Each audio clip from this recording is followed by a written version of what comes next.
Okay, part two. The dashboard is now out. As I mentioned in the first part of this, I've now released the plate that holds the central section excuse me, to the radio, etc. That's out of the way. I've zip tied the switches that will come through the dashboard. The hoses for the vents have been pushed behind and out of the way, as has the vent levers. Although they're attached, they're out of the way until we get the dashboard in before we reattach them. And that obviously is on both sides. All the wires and cables have been pushed out the way.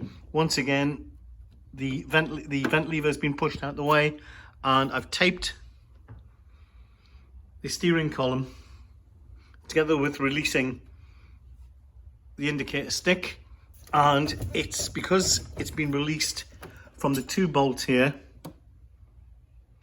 it's now loose and flexible enough to aid me to get this thing in. Now, one thing I would say, prior to attempting to do this, I spent about 2 days checking every single vacuum behind here that work, replacing the connectors with new connectors, which is relatively cheap, because, as you obviously realize, I do not want the aggravation of having to put this dashboard back in and then going back in to check the connectors, etc. So hopefully it's all done and it's all good to go, and that's what it looks like inside. Now, one thing I would say, this is going to be slightly easier for me than it may be for you, because there's no windscreen in here. As you can see, this is a complete rebuild, so the windscreen goes in last. And one other thing I'd point out, in case I forget in the third part of this, is the dashboard definitely goes in this end first. It goes in